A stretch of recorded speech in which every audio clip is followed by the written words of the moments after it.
Nowadays, when people hear that a game is gonna have an open world, it's kinda a mixed bag. Some people love them, some people hate them, and some are somewhere in the middle, just hoping for the best that it won't be the typical checklist open world.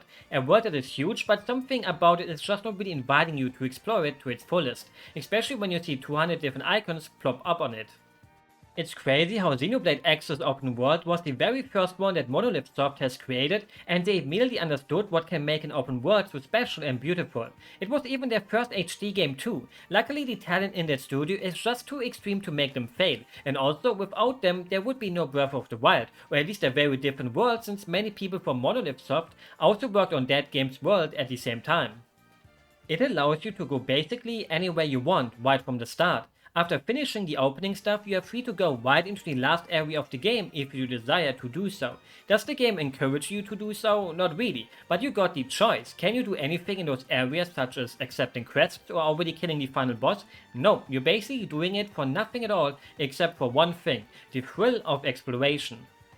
Also, I think that goes without saying, but there's gonna be spoilers. Not story-wise, but exploration-wise. So if you don't want to get spoiled about the locations in the game, then I would probably tell you to close the video. But no, if you still hope for the Switch port or Switch 2's port, eventually. Sure, that's nothing truly unique. Many games let you explore the world right from the start. I can boot up Skyrim and after doing the opening sequence in that game, I can also just do whatever I want and ignore the main story, but in most of those games I do a mix of both.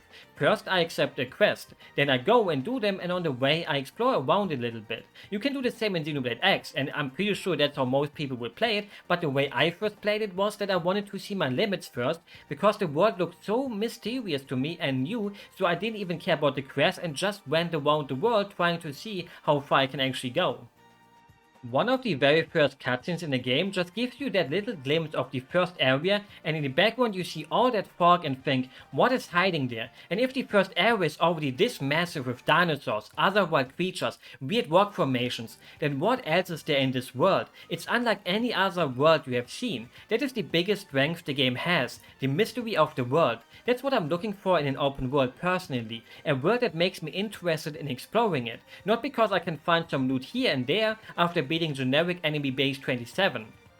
The other big strength the game has is the traversal switch. One of the moments you will look forward to in the game is finally getting your dole, or also called scales in the English version of the game, because I guess you're well like, hey, nobody would like a cool as hell mech if they were called doles, because hey, I guess Barbie's a doll. Boys don't want to play with dolls, right? In my opinion, them being called dolls though just makes them even cooler. Being able to tell someone to check out your cool big doll, and they most likely will think of something really questionable, but then they see your mech, and it's cool as hell, even though it's called a doll. What makes that moment so special is that you traverse through the game on your little feet. For around 30 to 40 hours, and I mean, the game was advertised as you being able to use a mech. Most people would assume you get it fairly quickly, but that wasn't the case and many people gave it a worse rating because of it. I've read many posts online that said they never even got to the dolls part because they just got bored of it before they reached it, which is a bit sad, but I do understand why they didn't find the true joy of it. Because at its core, it's a checklist kind of game. You accept the quest, you do the quest, and you get the reward. Most of them being pretty basic with having to kill this or that monster, finding items, things like that, but you do always get a bit of lore through them and the lore of the game is insane. But I'm not gonna say anything about it or the story. Obviously it has some more standout quests too, but sadly the somewhat lamer ones are way more often and will just make you feel like you're playing an offline MMO at points. And you will have to do those kind of quests because the main quest can't be rushed through. Sometimes you need to have a certain amount of the map uncovered to be able to accept the next main quest, and why not do some side quests if they're there anyways. It's a total mismatch for people who are interested in the story aspect of games and only want to do important missions instead of walking around and exploring the world. So you better love exploring if you ever play the game. I'm not here to talk about the flaws of the game though, and instead the beauty of its world. Now suddenly, when you get your dowel, the whole world feels like a new world.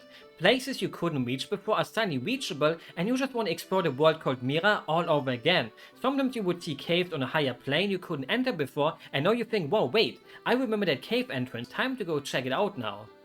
The very first area of the game already teases you perfectly with these huge mountain formations that are not reachable by foot, and also some floating islands around that make you wonder what's up there, and just the sheer size of it all, from the enemies to the mountains. You're just a tiny piece of dust, even in comparison to oversized turkeys and their huge balls. But that all changes when you get into your doll and become a bigger piece of dust, one that would really annoy you if you saw it on your desk, instead of being the kind of dust nobody would really notice unless they took a close look at it. You finally get to explore the world, again in a totally different way. You can now go anywhere you want to. Now you get to see what's on these floating islands and also enjoy the view from them. There's nothing to stop you anymore, except huge bosses sometimes. Meeting some sick super bosses there that make you think, hey, maybe Elvira the Talon Drake is a friendly creature and totally won't attack me when I come too close, right? Well, at least I got to enjoy a nice freefall, one of my favorite attractions at theme parks. I was always afraid of those, but I got over that. Yay. Luckily there is no fall damage, which makes exploration even better and less frustrating. Sometimes in video games you just see a cliff and get the urge to jump from it, and other games won't let you do that because you know it will kill you. Not here though, so jump around all you want. The worst thing that can happen is trying to find a way back up for a while. Let's take away the dolls again though for now. In Xenoblade X you have, let's call it, a tube system in most places when you're on foot and want to enter a new place. There is no climbing and the world also can't be cheesed most of the time. In Skyrim for example you can always find a slope on a mountain you can walk up with, and I'm sure some of that can be found here too, but I never managed to do it. I guess I'm not a great hunter for glitches and stuff like that. That makes it feel more powerful because you do not know what is behind those mountains. Entering Noctillum at night or even during the day for your first time will just make you think, wow, because you didn't know it was there, you didn't know what was around the corner the whole time, unlike in Zelda where you can climb up the mountain and look behind it. To enter it, you basically have to use the game's intended way to visit it, because it wants you to have this experience. It doesn't really want you to already know what is there or make a false first impression by going into it in a different way. The mountains are doing their best to protect the area's identity. The same goes for Sylvalum. The closer you edge towards it, the more interesting it already becomes, with the huge orb in the background showing up and the mountains looking different than the mountains you were used to. Driving over tiny enemies on the way and then arriving and thinking, what is this place? Wait, do you spot that? That hole in the big orb? I wonder what's in there. I won't show you though. Gotta play it for yourself to find it out. Other games love to just already show you where you're going when it comes into view, mostly because of the towers. Xenoblade X has no towers that let you watch far off into the distance. It keeps itself tightly under wraps with the way the world is designed. Everything around the corner should be a surprise for you. You are not supposed to see where you're going yet.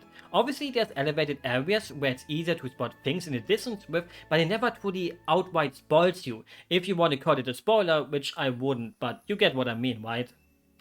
Take a look at the map. All of the continents are not fully connected to each other, so to reach them by foot you have to go through the specific tube that leads you there. Let's take Ocarina of Time as an example instead of Breath of the Wild real quick. You reach Hyrule Field and from here you can go to many different paths, but they're all segregated and nowadays everyone knows where which path leads to. But when you play for the first time, you enter Kagariko and think, wow, that's Kagariko from A Link to the Past. Or you hop over the fence and enter Hylia Lake without knowing it was there. And that's how it feels here too, a new surprise behind every corner. Let's take a look at Breath of the Wild's map then, or any of the other open world games. They want to create a feeling of you being in one big continent most of the time, which has tons of different biomes. You can see the changes from a distance already, which takes away the surprise a bit, which is fine too. None of that is a bad thing, it's just different from here. And when you get your doll, you get a top view of it too, which is also breathtaking. You get to experience the world twice in totally different ways. It goes from a game that gives you a lot of exploration to a game that gives you double that exploration again out of nowhere. Something Tears of the Kingdom tried too with its underground and floating islands that they added, but there it just didn't quite work out for me. For some people this might sound annoying as hell, checking everything again just to fight some extra enemies or find new items, but what I look for in an open world game is exploration. What makes exploration worthwhile? This is something that differs for all of us. For me the biggest reward I can get isn't a cool new weapon, some copy-pasted enemy base, a hidden little quest or something like that, but instead it's the views they give me, the beauty of the world, how I like to call it because I said it like 2 times already. Xenoblade X has managed to create one of the most beautiful open world games on the Wii U. Like, how did they manage to do this on a Wii U? I know, some people hate the way the characters look and all that, but the actual world itself can't be hated on since it's just so distinct in its own way. No other open world has felt this to me really, because they either try to be realistic or they don't really go too far into the fantasy I personally really like. The Witcher 3 is still a great game, but its world just feels too by the numbers in a fantasy setting. It may have some breathtaking views because of its graphics, but rarely do these games make me go wow with the way they have locations you haven't seen before.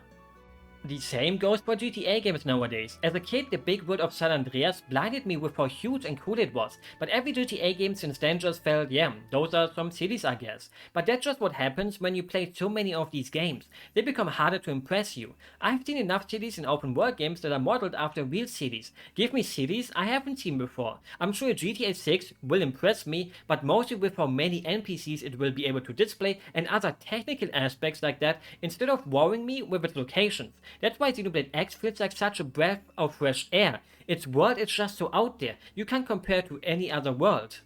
Even Breath of the Wild falls into the trap of one area being the city little forest area, then one part of the map has to be covered in ice, the other part in a desert, etc. You get the point. Sure, you also got a desert in Xenoblade X, but here it's also just not your typical kind of desert. Look at these big things at the entrance. Look at some random floating island you want to explore. Look at the huge wings in the background coming closer and closer and just making you want to see them up close with how big they are.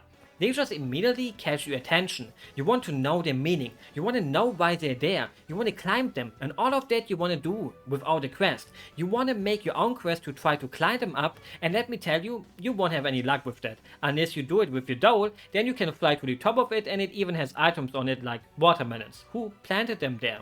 And how would they even grow on metal? In games such as Horizon or Assassin's Creed, I feel that I should never go exploring the world without having a quest to do so.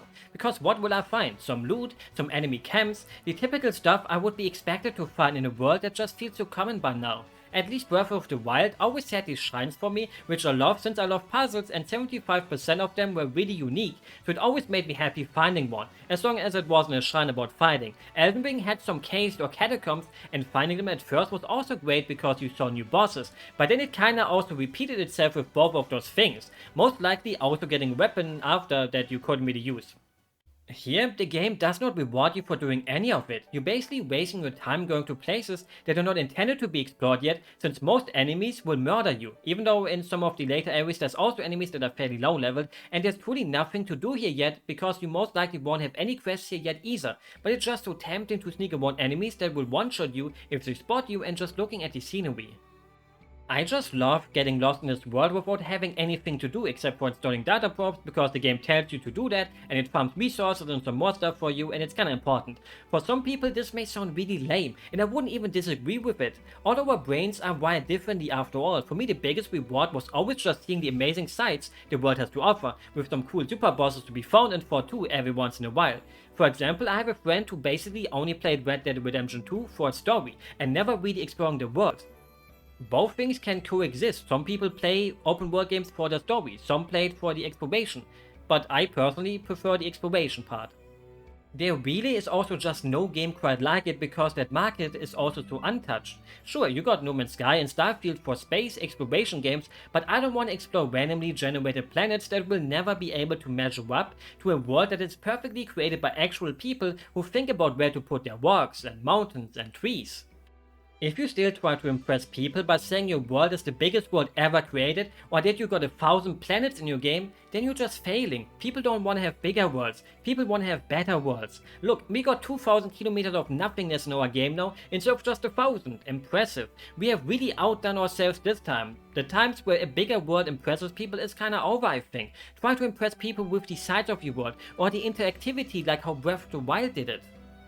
And doing all of this exploration, you even get to listen to one of the best soundtracks ever created. The soundtrack was created by Savano, which should ring a bell if you watch anime, because he composed the OST for anime such as Attack on Titan, Kill la Kill, and some more. He often makes really bombastic tracks, which are great for things such as cutscenes, but for things such as field themes, they can be quite misplaced because you gotta listen to them for hours, and he found the perfect mix here. Some of them push you forward, some of them are relaxing, but they all feel just so unique. I wish I could have inserted some of them, but I had trouble using some Savano tracks in some other videos, and I'm scared that will happen again. Also now people love making fun of some of the vocal tracks in the game, especially Black Tar, which is the battle theme, but it really grows on you. I need a bigger gun. Great music, an amazing and unique world, fun traversal with huge mechs, and a combat system that is pretty damn deep.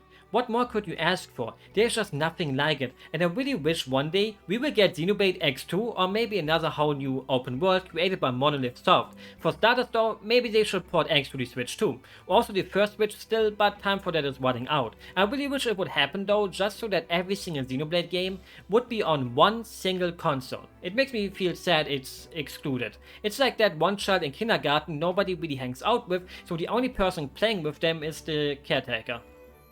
But you know, luckily there's always emulation and it runs pretty damn well. That's how I capture my gameplay after also getting a 100% save file. Thank you to the person called wiiu supposedly, because that's the name of the in-game character they chose. Even if it at points lagged for a second, mostly because I activated some enhancements such as anti-aliasing and a higher resolution, and my PC is a bit of a loser, fitting for me. So those little lags are not from the game, but from my computer. Its world deserves to be enjoyed by more people, and I also hope you enjoyed the video. With that said, I wish I could explore a planet like this in real life or also have a cool Mac, but I mostly could only do that when I'm sleeping, so good night, or good morning, or whatever fits your current time zone right now. Bye bye.